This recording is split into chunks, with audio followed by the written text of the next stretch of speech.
One स्वागत है आपका रेप्लिका वर्ल्ड में। तो जैसे कि मैंने आपको कहा था कि हम केवीएस टीजीटी साइंस का previous year question paper discuss करेंगे, बट सेक्शन वाइज डिस्कस करेंगे। तो आज हम सबसे पहला सेक्शन डिस्कस करने वाले हैं विच इज़ जर्नल इंग्लिश। तो केवीएस टीजीटी का जो एग्ज़ाम हुआ था 2023 में, उसमें जैसे आपको पता है 180 क्वेश्चंस थे, जिसमें 80 जो क्वेश्चंस थे वो जर्नल थे। मतलब किसी भी सब्जेक्ट का आप टीजीटी दोगे तो उसी तरीके के सेक्शन आएंगे सब में। तो इसमें 10 नंबर का जर्नल इंग्लिश होता है। ठीक है, तो 10 नंबर के जर्नल इंग्लिश में 10 सवाल आते हैं। तो आज हम इसको डिस्कस करें। पहला क्वेश्चन है fidelity, choose the word similar in meaning to the one given above.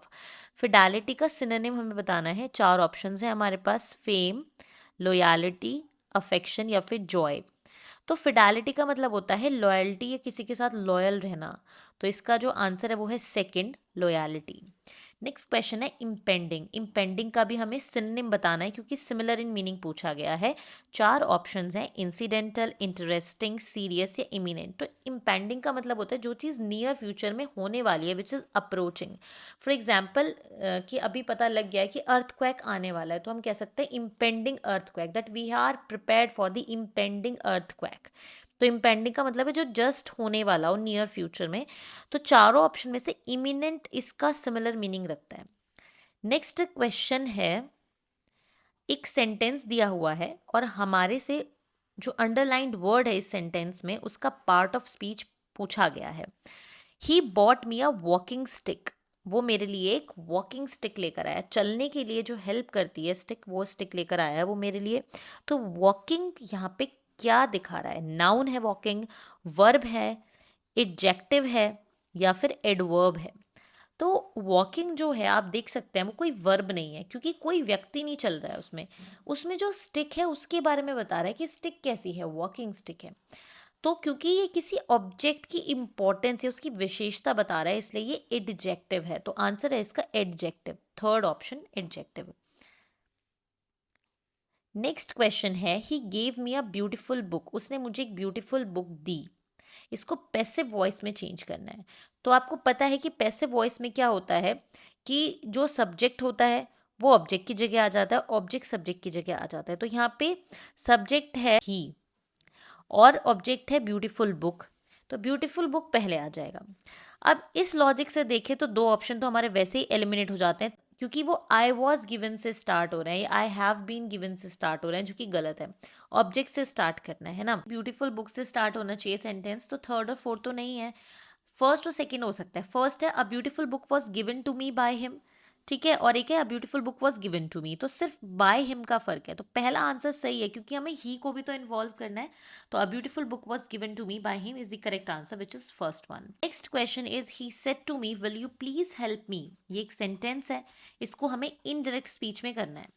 तो आपको पता है ये डायरेक्ट से जब इनडायरेक्ट में जाते हैं तो कॉमा हट जाते हैं और जो टेंस होता है वो चेंज होता है। तो डेफिनेटली विल का वुड हो जाएगा, ठीक है, ये बात ध्यान रखनी है। और सेड भी कन्वर्ट हो जाएगा, सेड नहीं रहेगा वो। तो आप देखते हैं, सबसे पहले वुड देखो कि वुड किस किस में। इसमें विल आ रहा है, ये एलिमिनेट हो गया ऑप्शन। इसमें शेल आ रहा है, ये एलिमिनेट हो गया ऑप्शन। दो ऑप्शन बचे, he ask me if I would please help him या he requested me if I would help him. Requested इसलिए नहीं होगा क्योंकि यहाँ पे कोई फॉर्मल सिचुएशन नहीं है, जस्ट एक पर्सन ने दूसरे पर्सन से हेल्प मांगी है। कोई फॉर्मल आपका ऑफिस के बारे में बात नहीं है, कोई ऐसी फॉर्मल चीज़ नहीं है। तो इसीलिए यहाँ पे रिक्वेस्टेड नहीं आएगा, आस्क्ड आएगा। तो इसलिए सेकंड ऑप्शन सबसे अप्रोप्रिएट होगा, he asked me if I would please help him. Okay, क्योंकि सवाल पूछा गया तो इसलिए क्वेश्चन मार्क। नेक्स्ट क्वेश्चन है, रीअरेंज करना है जम्बल्ड वर्ड्स को और meaningful and grammatically correct sentence बनाना है। 5 चीज़ें हैं इसमें। हर सेकेंड वन, हर mother child to another gave birth. यहाँ से हमें समझ में आ गया कि मदर ने किसी बच्चे को जन्म दिया है। तो यहाँ पे हर मदर जो है वो पहले आना चाहिए क्योंकि और कोई सेंस नहीं बन रहा। गेव बर्थ पहले नहीं आ सकता, टू अनदर पहले नहीं आ सकता, चाइल्ड पहले नहीं आ सकता, तो कोई पर्सन ही तो पहले आएगा। तो हर मदर, तो हर मदर पहले आना चाहिए, यानी बी पहले आना चाहिए। अब इसका शॉर्टकट बताती हूँ, और कुछ देखने की जरूरत नहीं है, बी पहले आना चाहिए ना। क्या किसी ऑप्शन में बी पहले आ रहा है? हाँ आ रहा है सेकंड ऑप्शन में। क्या फर्स्ट में आ रहा है? नहीं, फर्स्ट में ए से शुरू हो रहा है, थर्ड में सी से शुरू हो रहा है, फोर्थ में डी से। तो सिर्फ सेकंड ऑप्शन में ही बी से शुरू हो रहा है, तो इसलिए यही सही ऑप्शन है सेकंड। पर आपको समझाने के लिए बता देती हूँ कि ये होगा कैसे।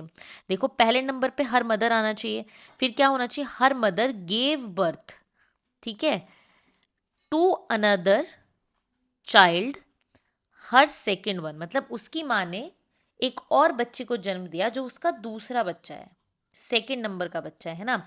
तो होना चाहिए, मैं आपको बताती हूँ, फर्स्ट यानी कि बी ई डी सी ए। तो बी ई डी सी ए हो गया है ना, तो इसका मतलब हम सही थे।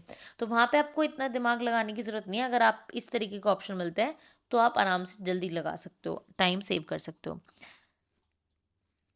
नेक्स्ट क्वेश्चन है क्वेश्चन नंबर 17। इसमें जो ये सेंटेंस दिए गए हैं, इसमें अलग अलग पार्ट्स में इसको डिवाइड किया गया और पूछा गया किस पार्ट में एरर है। Ram told me that he has lost his book. Ram ने मुझे बताया कि वो अपनी बुक खो चुका है। तो राम ने ऑलरेडी उसको बता दिया है और बताने से पहले वो बुक खो भी चुका है, तो इसकी जगह ही हैज़ की जगह ही हैड होना चाहिए था, इसलिए गलती सी पार्ट में है, यानी option third. Next question is fill in the blank in the sentence. Correct option से ब्लैंक को फिल करना है। You should be sure that he want dash is word. तुम इस चीज़ के लिए श्योर होने चाहिए कि वो अपने शब्दों से पीछे नहीं हटेगा। So would put up with, go back on, put out of, run away with. तो इसका आंसर होगा back on, go back on. He, you should be sure that he want go back on his word, मतलब तुम्हें ये sure होना चाहिए कि वो अपने शब्दों से पीछे नहीं हटेगा, go back on his words. Next है fill in the blank in the sentence given below by choosing the option. ये फिल इन द ब्लैंक करना है। Lata kicked a row over nothing. किसी छोटी सी बात का बतंगड़ बना लेना, किक रो ओवर नथिंग है ना। तो किक्ड अप या फिर किक्ड आउट या किक्ड ऑफ या इनटू, तो इसका होगा kicked up. Kicked up a row over nothing, तो answer is first one, kicked up. Next and last question is fill in the blank.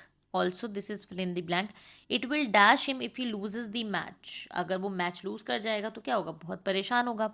तो चार ऑप्शन है, go out with, it will go out with him, या फिर it will come out on him, it will go hard with him, और कम of with. तो मेरे हिसाब से तो देखो मोस्ट अप्रोप्रिएट इसका थर्ड होना चाहिए, it will go hard with him if he loses the match. मेरे हिसाब से तो इसका थर्ड होना चाहिए, गो हार्ड विद हिम। ठीक है, तो इस तरीके से हमने इंग्लिश के क्वेश्चंस को कंप्लीट कर लिया है। अगली वीडियो में हम हिंदी के क्वेश्चंस को डिस्कस करेंगे और फर्दर वीडियोस में हम कंप्यूटर और रीजनिंग का एक वीडियो में डिस्कस करेंगे। फर्दर में हम पेडागोजी या फिर टीचिंग मेथोडोलॉजी जिसको कहते हैं वो, और फिर फर्दर सब्जेक्ट्स को हम डिफरेंट वीडियोस में डिस्कस करेंगे। तो आज के लिए सिर्फ इतना ही। आई होप कि ये वीडियो आपके लिए हेल्पफुल रही होगी। हेल्पफुल रहे तो लाइक ज़रूर करें, शेयर करें और एप्लीकेबल को सब्सक्राइब